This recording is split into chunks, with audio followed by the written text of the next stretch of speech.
So you have to. Wait, Yes. we're How many live? times have we done this? I always expect you to say, and now we're live. Okay. I know. I keep on Oh. saying that, but I do this so nonchalantly. I just don't. This the reason. Here's why this is a bit awkward and strange, Stephen. We don't have a theme song. Uh, Maybe we should get a theme yeah, we tune. can.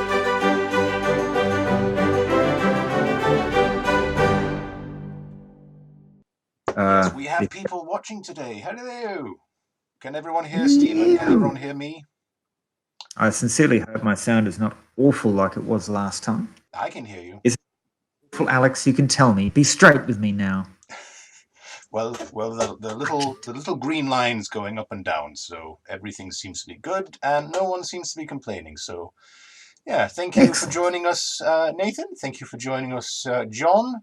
Thank you for joining us, Ellie Angel. Angel. We have two hosts as well. We have two people saying, "Look at this pair. Aren't they handsome? Don't they deserve attention?" We have 8 viewers this evening. Whoa. Whoa. I know. That's. Let us begin and talk about bollocks together. Let's hold hands, Stephen, and go through the path of knowledge and uncertainty at the same time. And I'll get rid of that wine, that sign that says "getting wine." How about that? I'll do that. Well, Uh, you have got rid of it. Oh no, I see getting one. There we yeah, go. there we are. Yeah, I've got the logo So, up now. Mr. Alex, Chin what would you chin. like to? Well, the first question that we always have to ask is, what beer is that, Steve? Oh, I know. I have a confession, Alex. I didn't bring a beer No beer with me. today? Oh no! No beer today. I just couldn't stand it. I You've changed. no no. I went to a barbecue this afternoon. It was a lovely barbecue, and I maybe drank quite a lot of beer and champagne, and I've recovered from that, and Oh dear. like back into beer. No, no, No, I, I don't want to get back straight into beer. I just had to no. put to bed a annoyed small child. I don't. Yes, I've just sobered up, and I suppose I guess I have a hangover. So Oh dear. I have a hangover no, no, today, so nothing we can serious. be But hangover bosom buddies. well, yes, there we go. But the idea of leaping straight back into drinking really didn't appeal. So no, no No, beer today. I have no. Just quick question about hangovers before we get into our subjects. Have you ever had hair of the dog at all? Um, no, no. I think that's garbage. Yeah, I never believed in the dog. a few of my mates have done that. They say, "Yes, I deal with hangovers by never sobering." No, that doesn't work. Stop that. You can have a Yeah, headache and be drunk at the same time. That is possible, guys. Children, pay but attention. I think hair of the dog just works on the idea that you stay drunk. Yeah, Really, that's I it. think That's it. And there's I don't want that. If I'm no, already sober no. and I have a headache, you're past help. You need to have a cup of coffee. You need to have some carbohydrates. It's true. Yeah, Yeah, it really is. Hello, yeah. Bloodstained Wings, by the Drunks. way. Hello. Yes, hello, blood stained wings. Sainsbury's selling an Easter egg made of solid Yeah, I cheese. saw that. Really bullshit. Yes. I want. Why? Hang on. How big That is the sounds egg? horrible for a hangover. Well, Um, yeah, I don't want that. I don't want a solid Easter egg made of cheese. solid cheese. I I think always Easter thought, eggs. Do you know what I think? I think cheese. No, no, I do not. Why would anyone want that? it could be for people who don't like chocolate. They do exist. Hang on, I'm going to look this up. I'm going to look this up and then put it on screen so everyone can have a look at it. What is it? Which one is it? Sainsbury's. Right. Yes, I mean, Sainsbury's. I like cheese, but I don't want. Oh, there we go. You see, Bloodstained Wings likes cheese. Is this why I you like cheese bought too, but I don't want them to be in Easter egg form. Sainsbury Easter eggs.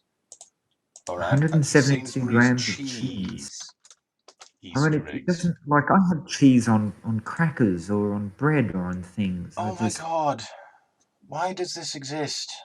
Hang on. well, apparently it was delicious. So Cheesalicious cheesy Easter egg. How big is it? If it's big, I say no. If it's small, I say okay. 172 grams. 172 grams. Well, that's not that big, but They're BSW. I'm sure you don't need to eat cheese alone. You and your cheese fiends can get out and have your cheese Easter with the cheese bunny. yeah, It's, we can have it with the cheese Easter bunny. Sure. that looks horrible. It Nice and really dewy. does look horrible. I mean, I could ignore it, I but why?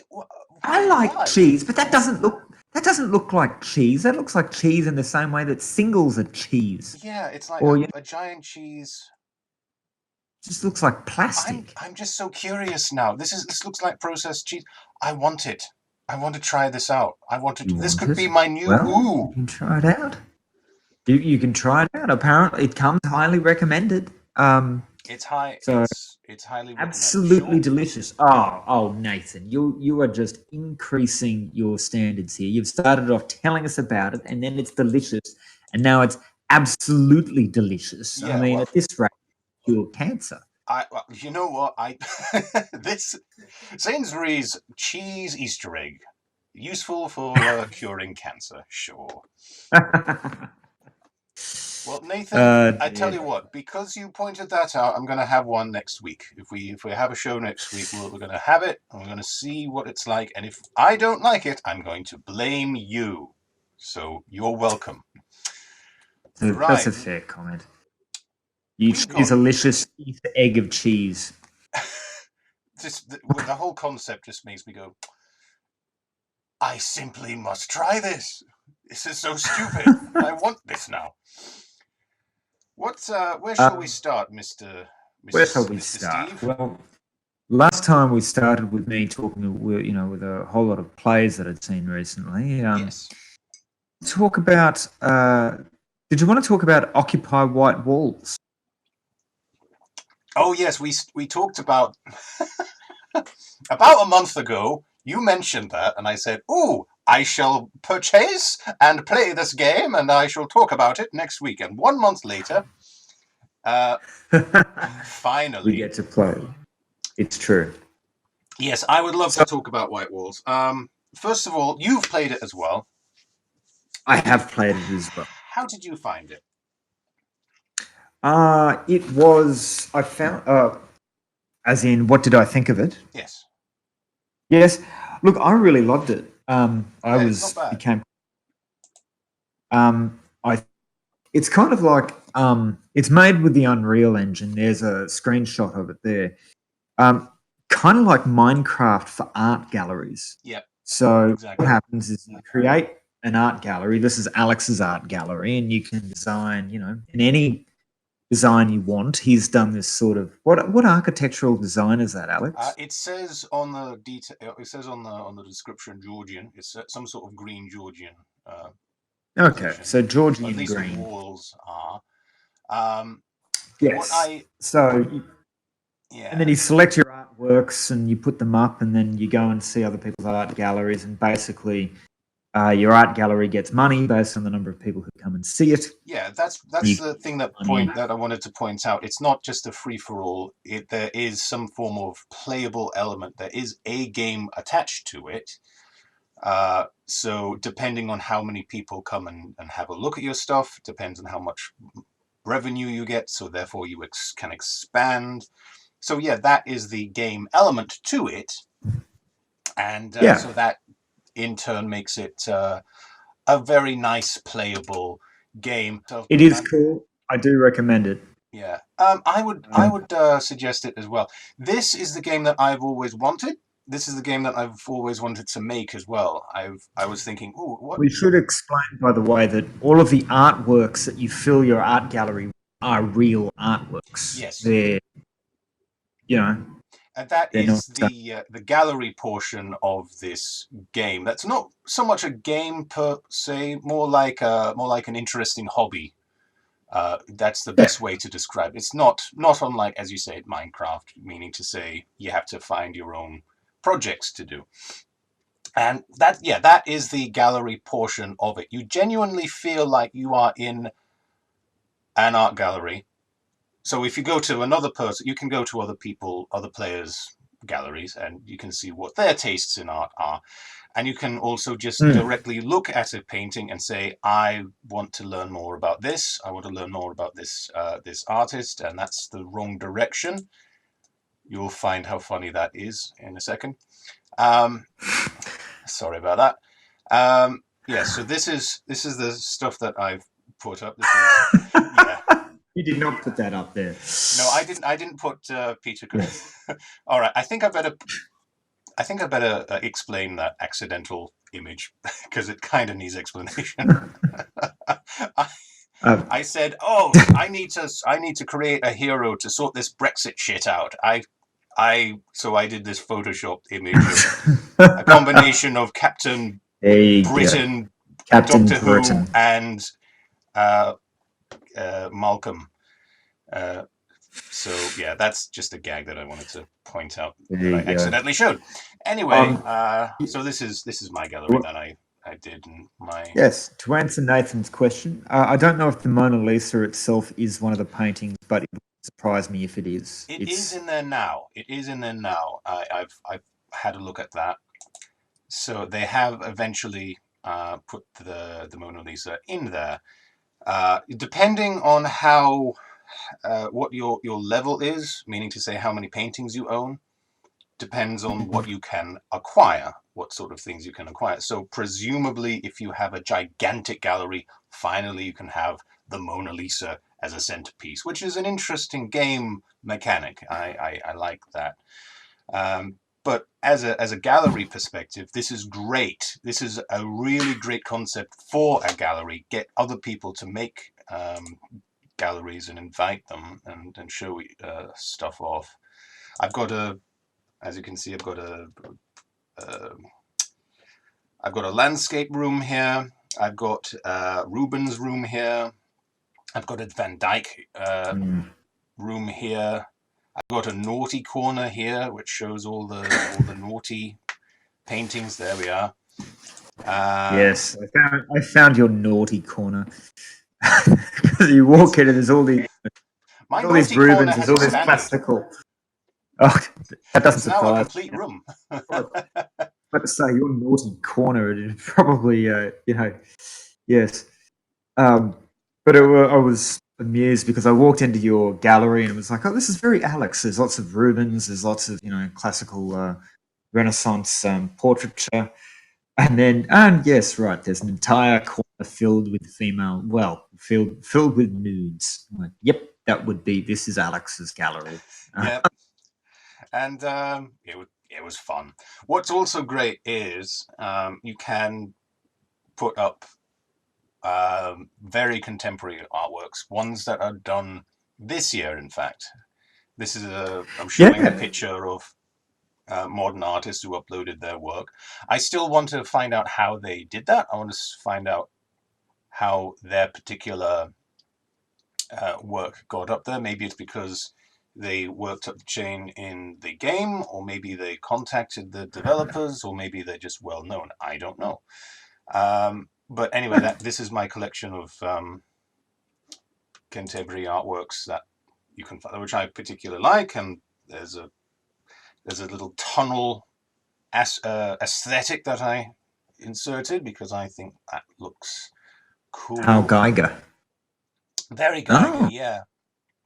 And the final one is a famous contemporary artwork by Nauman. I think that's who he is.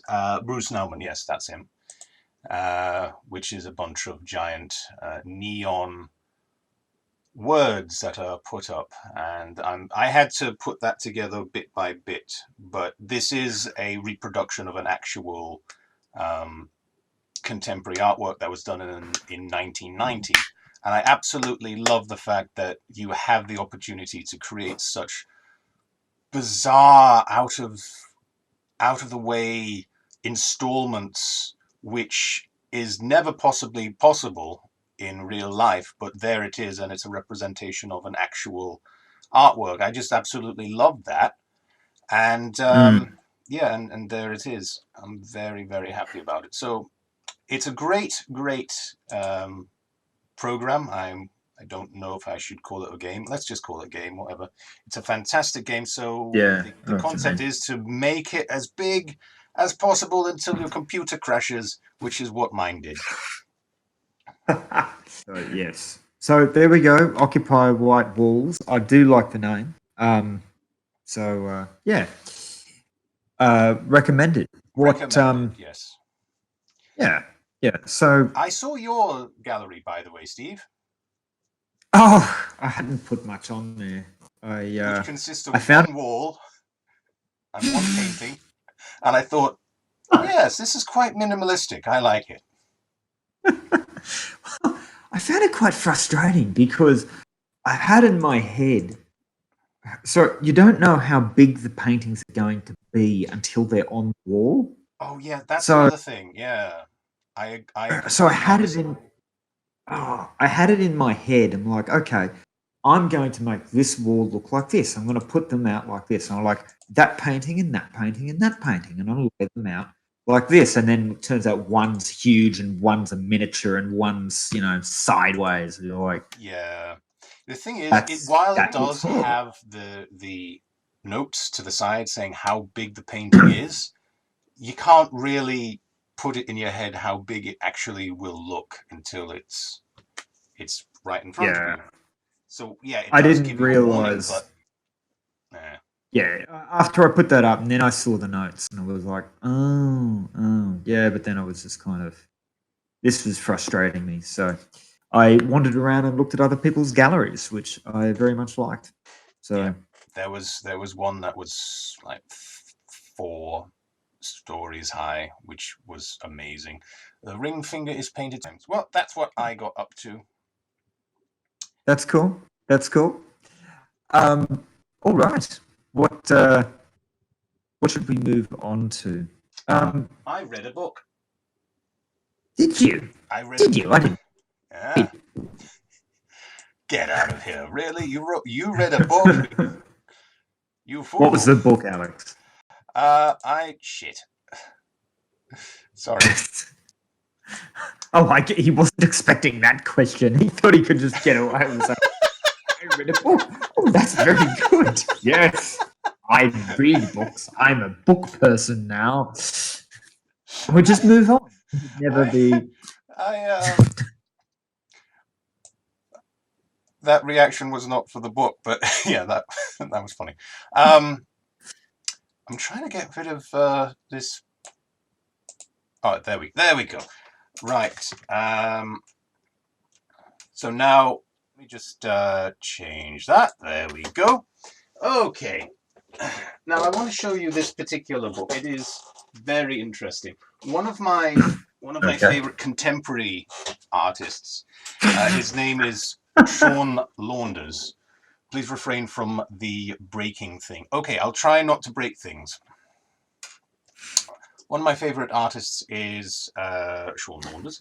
Sean Launders does or at least he did do a collection of paintings with a large portion of his paintings being done in with text, just text written line after line after line after line, and I absolutely fell in love with that sort of style.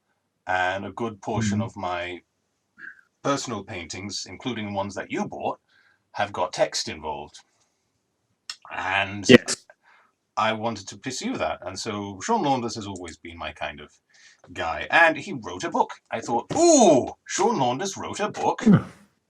Tickle me intrigued.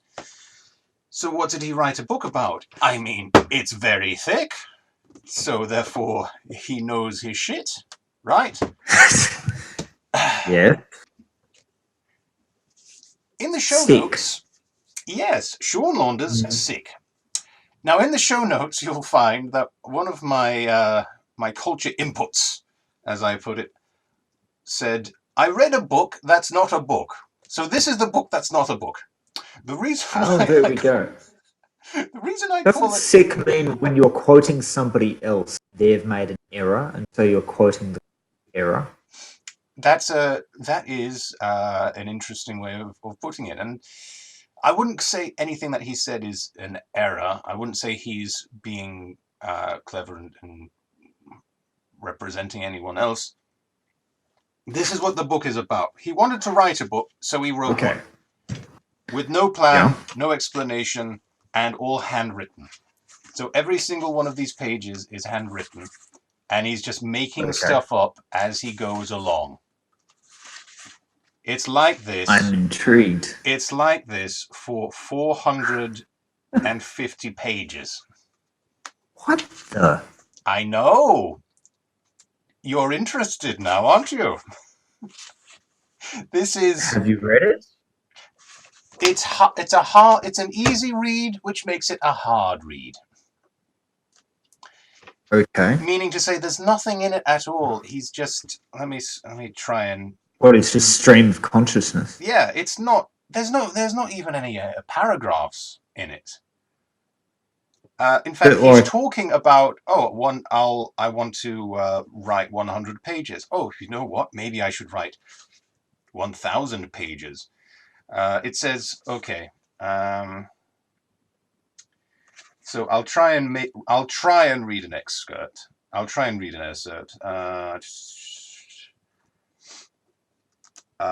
God, I'm talking about.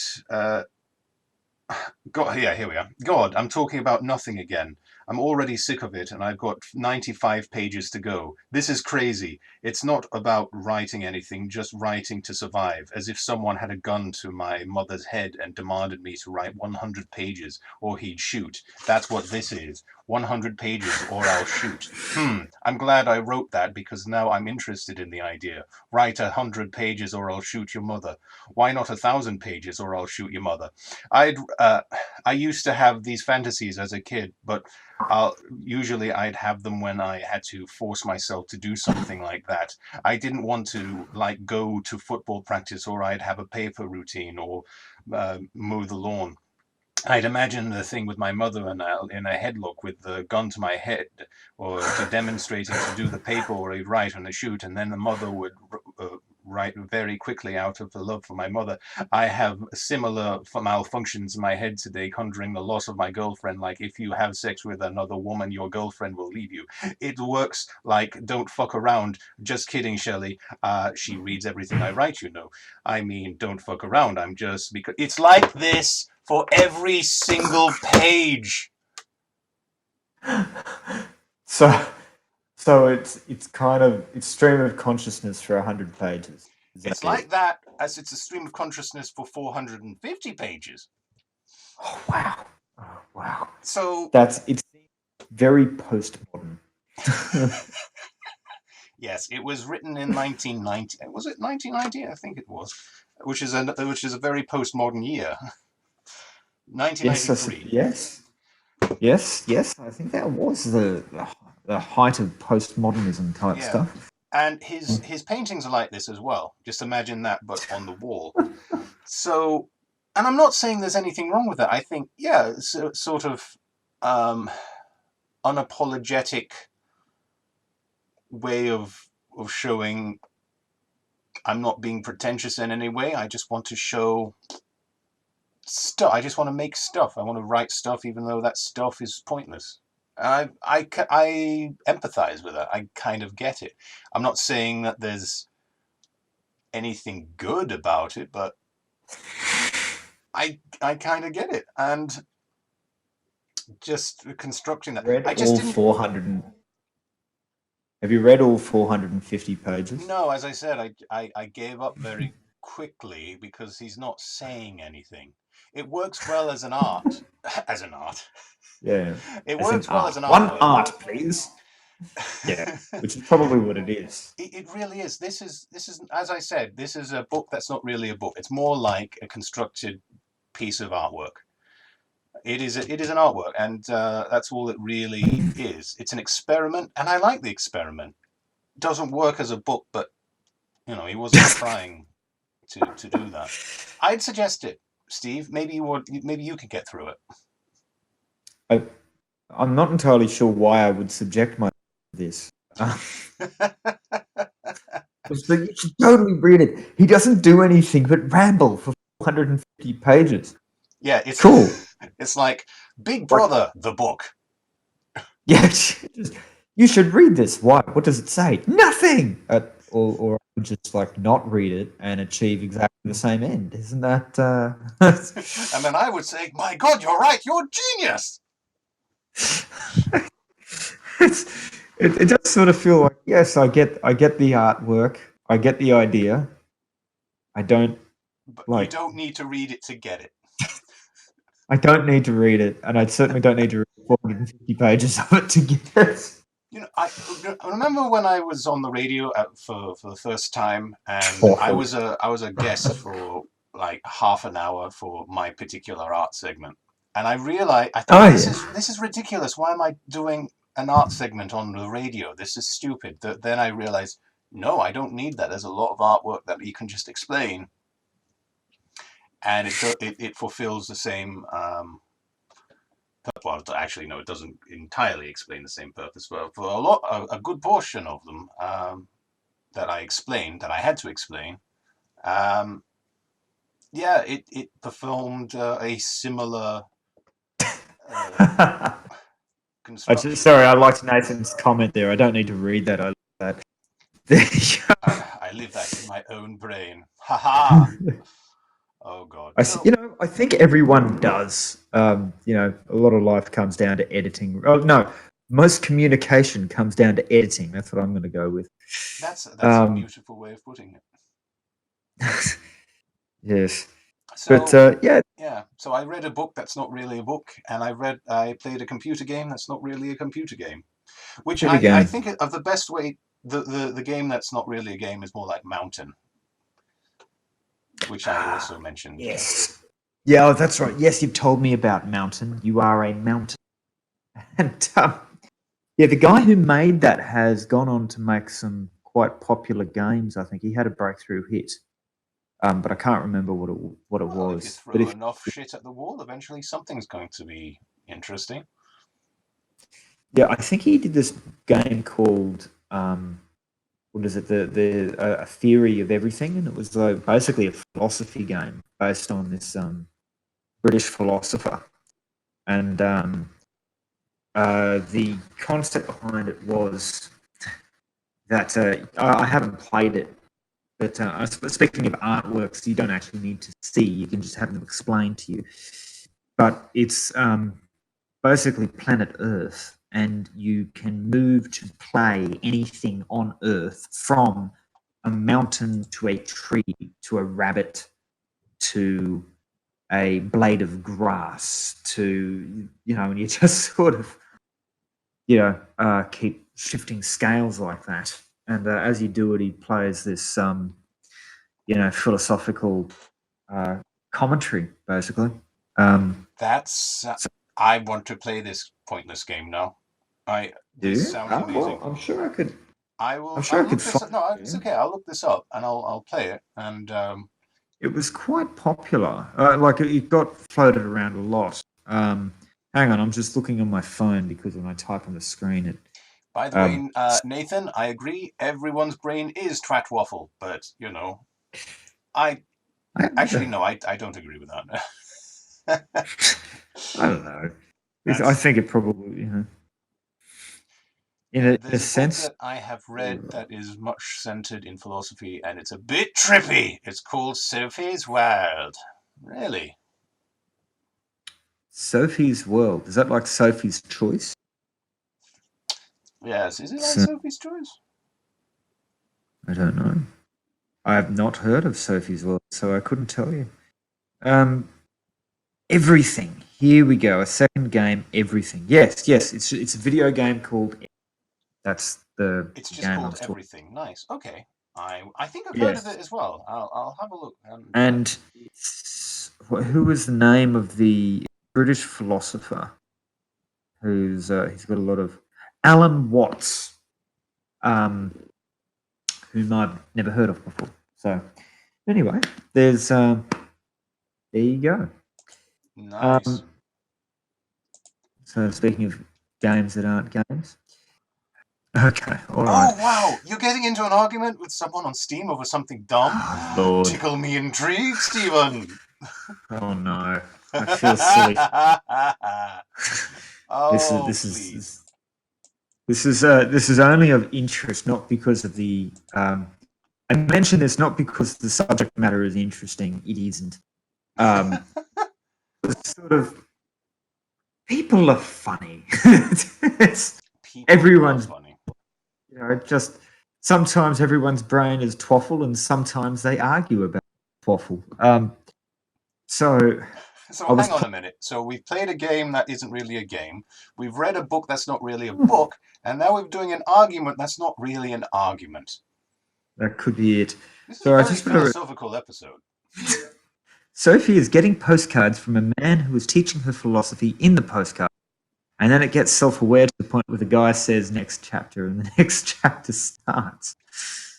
Interesting. Okay. Well, there you go. We are, we're being very deep in tonight's episode. But it's okay. We can hold your hand, oh viewers, and come with us. We'll look after you. Come with us as we depart. No, not depart. That sounds. No. As we, cast our minds forward from this mortal coil to consider the deeper aspects of the universe. Yes. And speaking of which, my random argument on Steam. I was playing an old video game called Quest for Glory. Quest for Glory is a popular series by Sierra, which began in the late 80s, like 97 or thereabouts. They made 5 games in the series. I bought all 5 games as sort of a bulk package, and I've been working my way through them. And I got up to game 3, and I got stuck. Right. And so I put it on Steam saying, can anyone, I'm stuck here, can anyone help? Anyway, nobody replied, and eventually I figured out that it was just the user interface wasn't very clear. It's one of those. Okay. Yeah, I just didn't understand that. It was a point,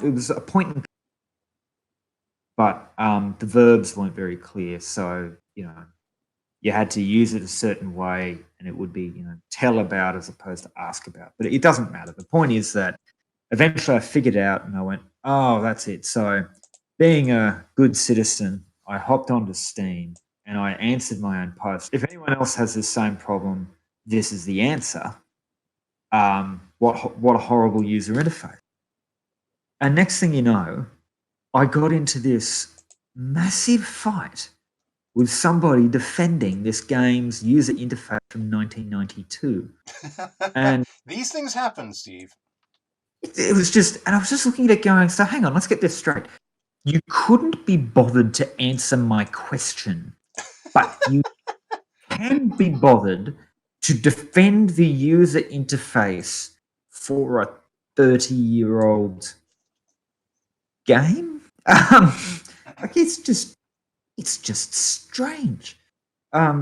So yes, it's. I just thought people are very strange, and of course, he insulted me. So I, No, pull out, Stephen, pull out.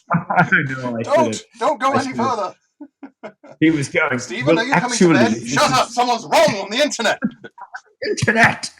He was going, actually, this is explained in the manual very clearly. So, there's nothing wrong with the user interface. It's you who's the problem. Oh, Stephen, this person is not worth chasing. He'll never learn. It doesn't matter. I need to prove there's someone wrong. By the way, I really want to point out what Nathan just said. This is beautiful. He said, Yes. book that's not a book, game that's not a game, arguments that not an argument is anything but it is. Maybe Stephen is a half of a slowly rotten lemon. I will have you know that I am not a rotting lemon at all. Yes, he's Not not rotten. half of a slowly rotten lemon. He is a I'm an entirely rotting. There's I'm nothing entirely half rotten. about Stephen here. They call me. When I do rotten lemons, I do them completely. I do no halves of anything, good sir. Good That's day. true. Now I have to argue about an interface on the internet. A game that's 30 years old and nobody except me and some random person. They call me Stephen the Half a Lemon. So yes, like a very medieval insult there. That's Quest for Glory 1, by the way, that you have up on your screen there, which is a far better. Sorry. Which one was yes, it? I played 3. Quest for Glory 3. Shadows. I can change that. Wages of War, I think. Quest for Glory 1 is by far the best. So yes. Anyway. So, was there anything resolved, Stephen? Well, I haven't checked back. Yeah, that's Quest for Glory 3 there. So yes. It's no, I'm sure nothing was resolved. I'm just looking at it going, how did I wind up in this position?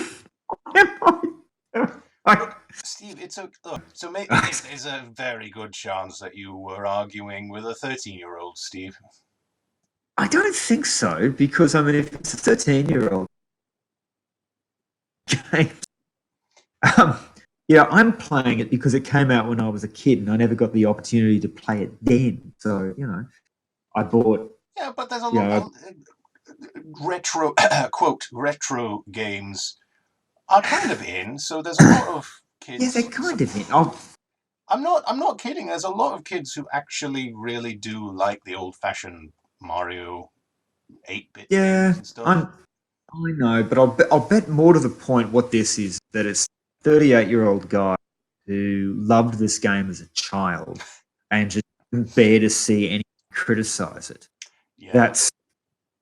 That's all it was. You know what?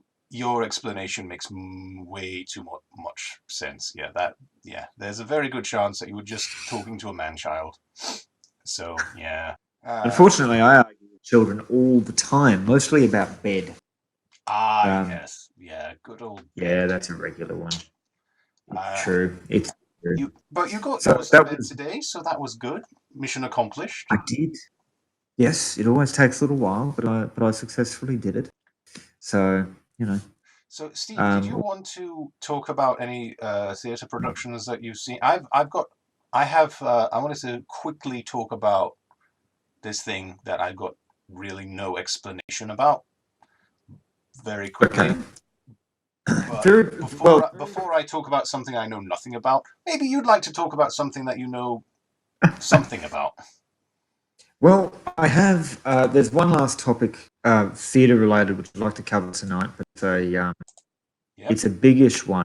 So, do you want to cover your quick one quickly? Yeah, I will. I will talk about my quick one quickly because there's no really any way to explain it other than what the hell just happened.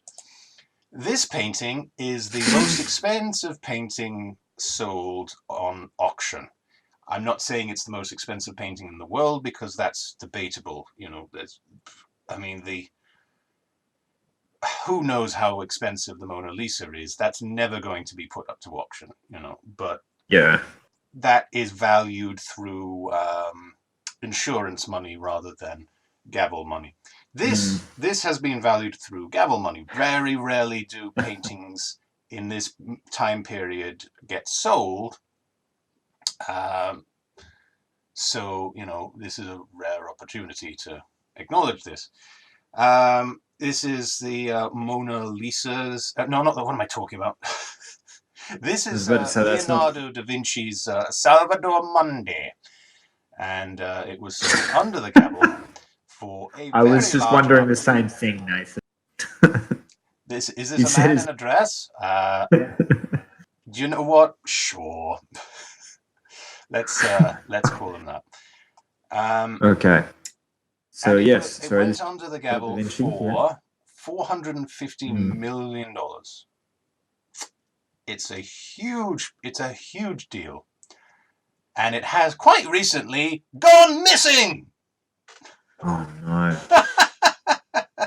How has it gone Oh missing? Lord. Where is it? What the hell has happened? Nobody knows. It was set to be displayed in the Louvre. That was delayed for a year, and it was set to be displayed somewhere else. And then that was delayed or cancelled, and now we're just thinking, well, where is it? Where is it?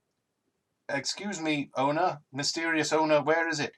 It's gone missing. No one knows where it's gone. The most expensive painting in the world has gone missing, everybody. With no explanation. I'd like to say, by the way, this is not me. As we have established, I am a rotting lemon. Yes, that's so right. Yellow enough.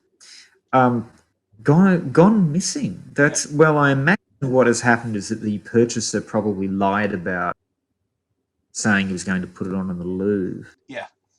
And, for perhaps to discourage other people from bidding, because he felt that I guess that it was still going to be available to the public. And then he bought it, and then obviously just kept it. So it probably hasn't gone missing per se. The owner has absolutely no interest in letting anyone else see it. That's a better explanation. Well, it's an explanation. It's an explanation. It's true. But nothing has been explained. The owner's just gone.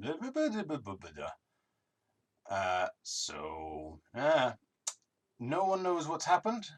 It's just a really bizarre story that. Maybe it's the only companion the owner has. Maybe it reminds him. Oh, that is sad. You're my only friend.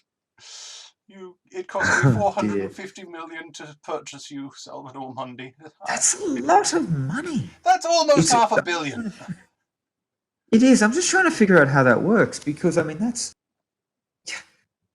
like even a billionaire, that's a lot of liquid funds to have available. Yeah. What was liquidated to purchase this so-called investment? Let's see. Also, there was a lot of people who said that this was not actually painted by Leonardo da Vinci. These sorts of accusations I tend to brush off, because not many. There's a lot of art fakes out there. None of them really try and pretend to be Leonardo da Vinci. Okay, so I doubt that this is a fake. If you're going to spend $500 million on a painting, it's not going to be fake. Although it's very easy for me to say that. My God, the whole thing is just ridiculous. The whole thing is just insane.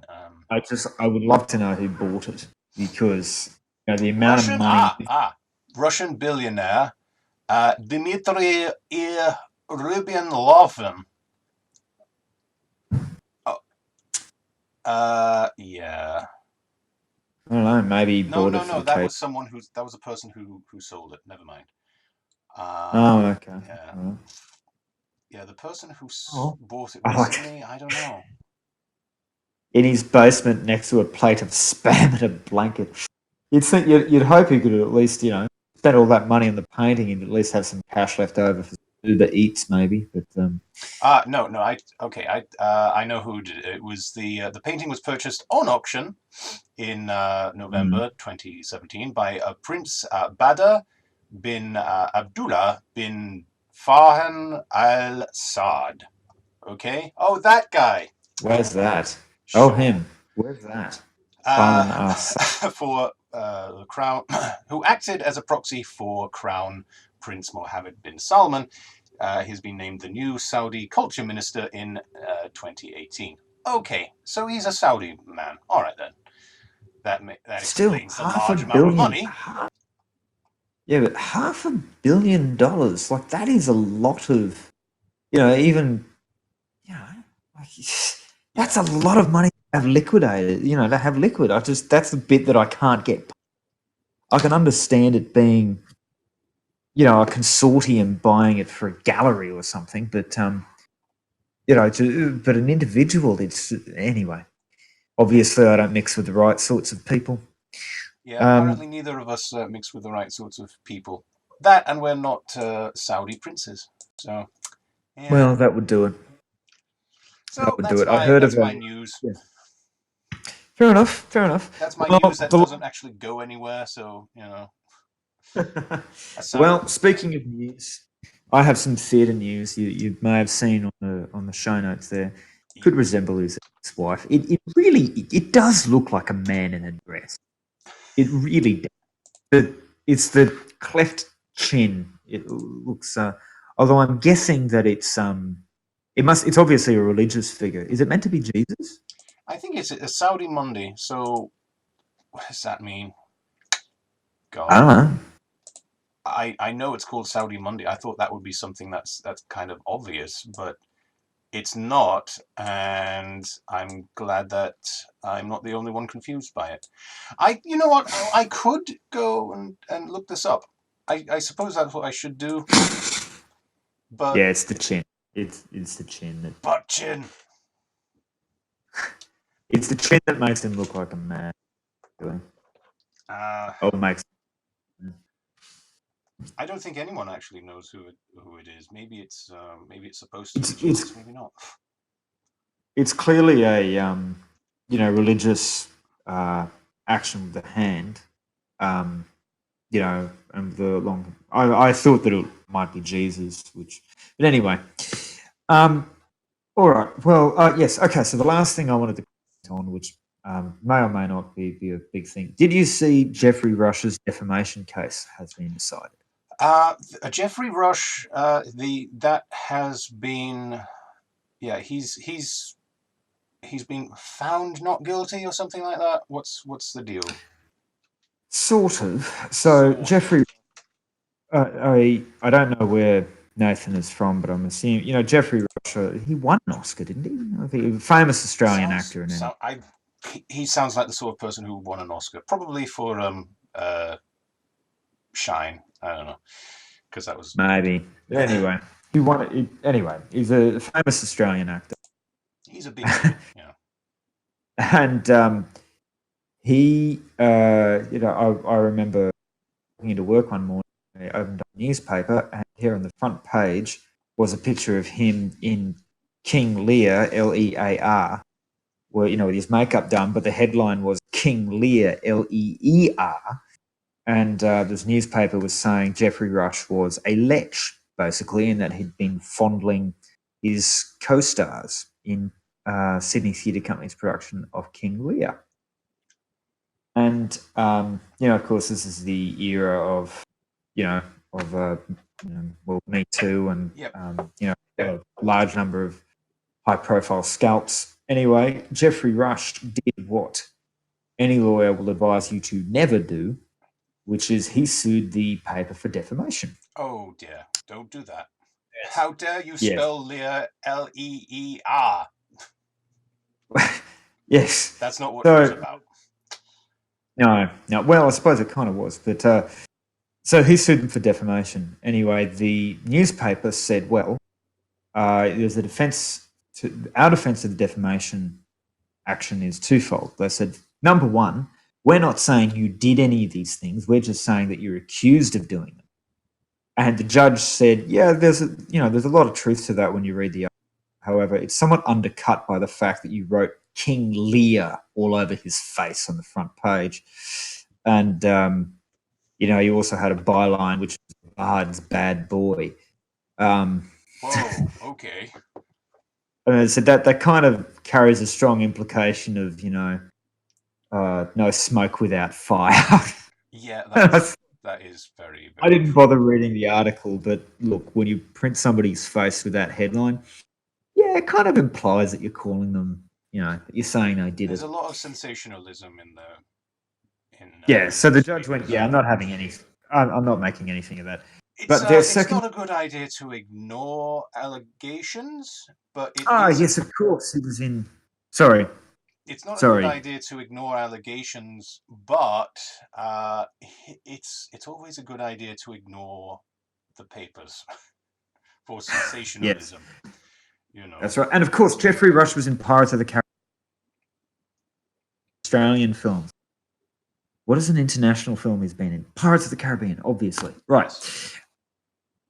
The Anyway, he brought this. So the newspaper's second line was, "It's true," and they said that basically someone at Sydney Theatre come to them, and it came out that a actress, the woman who was playing Goneril, his King Lear's daughter, went to a pub with one of the staff members of Sydney Theatre Company, and said Geoffrey Rush is being a lech. He's being leery and doing all these things, and it's horrible. And for some unknown reason, somebody at Sydney Theatre Company went, "You know what's a great idea? Let's leak that to the papers." That was how it wound up getting printed. And that's how it So happened. Yes. So it was yeah, so it actually second-hand knowledge. wasn't. But and Yeah, as so it from wasn't. how I remember you telling me the story, she Mm. turns out she was actually a big she was an adult at this. She went up to Geoffrey Rush and said, "Oi, Jeff, you're being inappropriate. This is stupid. Don't don't be like that. This is let's not make a big deal out of this. But you know what? You're being this is gross." And I think Jeffrey must have went, yeah, you know what? Sorry, it's my age or something like that. I don't know. No, no, that never happened. That didn't That happen. that I never take that happened. back then. No, Okay, what happened, no, not Steve? at all. No, no, that's it. So the first Jeffrey Rush knew about the accusations was when it was in the paper. And the first that the person, yeah, and the first that the person who made the accusations, the first time they knew it had gone was when they saw it in the paper. Oh, But yeah, so Rush sued the newspaper, and the newspaper said, "No, no, it's true." And they got the woman who made the complaint to come and give evidence. and she didn't And want this. She did not want this. no, she didn't want this, but she came and gave evidence and basically said, "No, it's all true. That is what happened." And the judge didn't believe her. Basically, the judge preferred Geoffrey Rush's version of events. And the thing That sounds a bit icky, but go on. well, the thing I find surprising about is, and I shouldn't find surprising. The thing I find interesting about this is that like nobody has seen. The only person I know of who has seen all of the evidence being given and who has had the transcript, gone through and actually looked at all the different stories and tried to figure out what weighs up and what doesn't is the judge. He's the only one who's done that, Right. and and he made a decision, and he sort of set out. Right. Yeah, he made the call, and I find it surprising. I know I'm friends with a lot of people on Facebook who are who are in the theatre industry, and they're all horrible, and this, that, and the other, and I just keep thinking, well, you can't just assume. You can't just assume that she's right. You can't. You've got to be a little bit more open.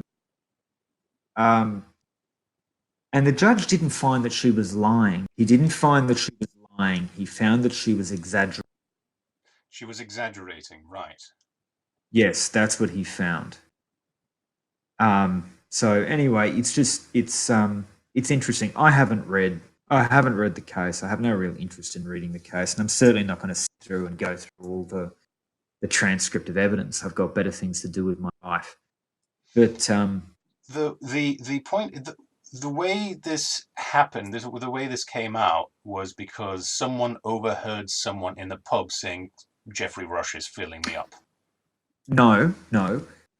It happened because she told the person in the pub, "Geoffrey Rush is feeling me up," and the person she told leaked it to the press.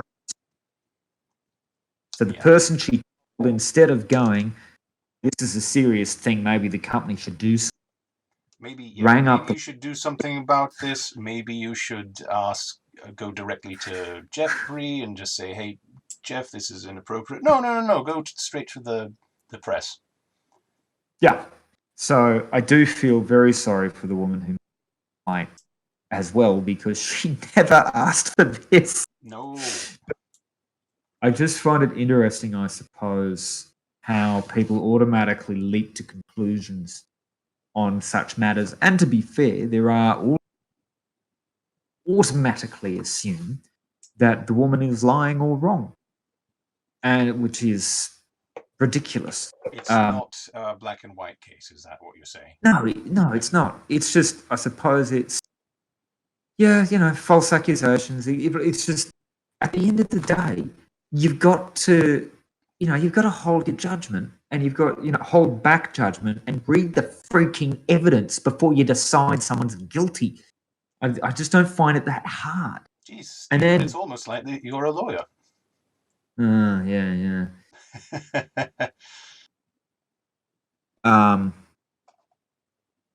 Yeah. Oh, yeah. No. The active. Sorry, I was just commenting on Nathan's thing about the active accusations, and sorry, I'm jumping backwards now, but that's why I said if I were Geoffrey Rush, I would not have a defamation case, because if he hadn't, probably just all would have been, he could have just denied it and it would have all been forgotten. But yet, unfortunately, in a defamation case, you actually, you make it worse, even if you're completely in the.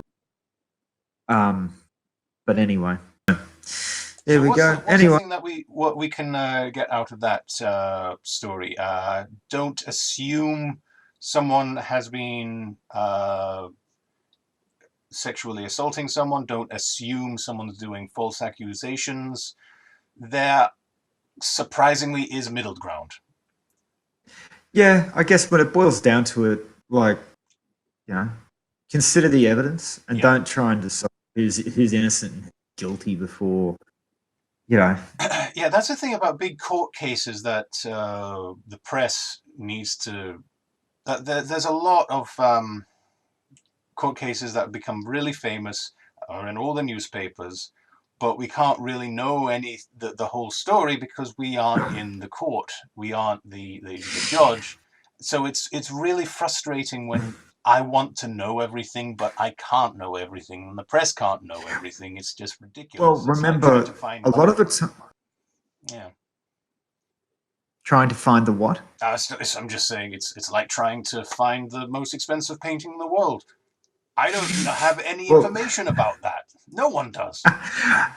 A lot of the time, don't forget, you see the press cases in a way that the most interesting, and the way to do that is often to make the decision sound ridiculous. So, have you heard of you've heard of the famous, McDonald's hot coffee case? Yes, that's right. A lot of people talk about this, and I know what happened there. Could you explain this? By the way, I'm very happy that you explained this to me, because I wanted to quickly ask you a few legal court questions and things like that one day. And you explained it to me, and I went, wow, that's amazing. And then I saw this particular case on Adam Ruins Everything, and I thought, ha! I have already heard about this. Yes. Stephen told me many years ago. So I felt special. Yes. Well, anyway, go ahead. There you go. Well, the way it's often reported in newspapers, woman's spills hot coffee on her lap, sues McDonald's millions and millions of dollars because she didn't know the coffee was hot. And the thing is, it's not that that's wrong. It's just missing some very important context because it makes it sound like the woman spilt coffee on herself in the way that everybody does all the time and just sort of stung for a bit and she went, ow, and moved on. And that is not what happened. You see, McDonald's was serving their coffee. The hot water was an awful lot hotter than usual, and what that meant is that when you spilt it on yourself, it didn't just sting; it gave you third-degree burns. Water can do that, especially if it absorbs into the fabric and does not go away. Yeah. So what happened was this woman bought coffee from McDonald's. She put it between her legs, as do as they leave, drive through, and it spilt, and she needed to get skin grafts. She was hospitalized for I shouldn't laugh, for months because this thing, the water actually gave her these very serious burns. So it wasn't a mild thing. It was she suffered a serious injury. The thing was, McDonald's knew that it was a risk because it had 5 people suffer exactly the same injury. And they just kept doing it.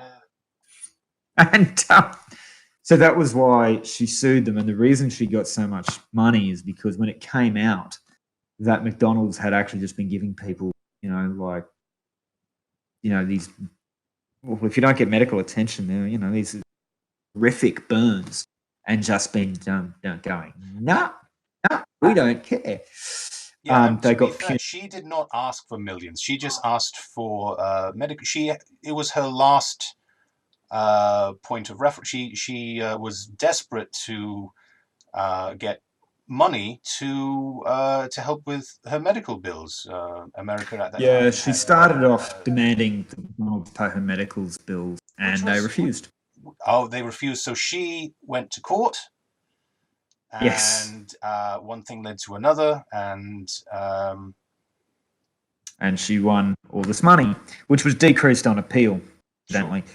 But yes, as Titty Critter, not Titty Kitten. Titty Critter. Hello, Titty Critter.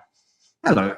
Yes, you're right. It's left out of the news, and that was up because it's not interesting when you put the whole context in it. When you explain the whole context, it's nowhere. I find that interesting because I want to know everything that goes into it. I don't want to just read the headlines, although it's a lot easier just to read the headlines. And Nathan, yes, that is true. That is why they have... No, she's not. No, she's not. She is it's got nothing to do with the label or the cup. Oh. She's the reason that McDonald's doesn't serve hot coffee at a temperature that is able to kill a person or badly maim them. That's it. It's got nothing to do with warning. I got another thing wrong. I'm still learning from this. That's how muddled everything has got. Because, look, if you sell coffee, it doesn't matter if you put warning, it's hot on it. If it's so hot that if it spills on somebody's face, they're going to be scarred for life. Yeah, you're going to have a court case about that. That's true. You can't just get out of that one with a disclaimer. Nathan, I should also say, when I was reading this a little while, it wasn't every McDonald's that was doing it. It was this franchise. Just this particular place, yeah. Yeah, it was this particular franchise that had decided that it should, because it wanted to sell coffee at a temperature people could pick it up on drive-through, and by the time they arrived at work, the coffee would then be at the temperature that everybody else was selling coffee at. And that is quite a thing to assume. Well, what it meant was that they had to sell the coffee at a temperature. Yeah, they had to sell the coffee at a higher temperature, is what you said. Yeah, that was why they were doing it. Yeah. So I just wanted to clarify, it was just the one. Yeah, it's you really need to be responsible Water surprisingly does a lot of damage, especially when water is super boiled. Have you heard of that phenomenon? I haven't actually. Yeah, well, if water not super boiled, super heated. So if you put water in a microwave, and if there's little impurities, then it won't boil, but it will superheat. But the moment an extra element gets added, for example, a spoon, then the water will instantly boil, which gives the impression that it's just exploded. So you've got water that is 150 degrees centigrade or some ridiculous amount. What? Exploding onto your hand. I'm sure that isn't what happened in this case. No. I'm just saying something interesting. I know I'm muddying the waters myself. I just wanted to say something interesting. No. That's unusual. Yeah. So yeah, that's probably a note to leave this evening on. I think how long? We've said some nice things today. We've saved the world today. Thank you, Raven, for that. Aloha. Aloha. That's very nice for that one bit. I'm glad. I'm by the way, I'm going to be collecting all these bits, Stephen, and we'll split it one day. We'll split our profits through this podcast. So yes, thank you very much. So that's Raven, one bit. That's 1 American cent that we've made today. That's pretty cool. That's not bad at all. Yes. That was fun, Steve. I think we saved the world yet again. Always. We did Thank you. We'll see you next week then on Two Smart Arts with Stephen Indeed. Alexander. There you go.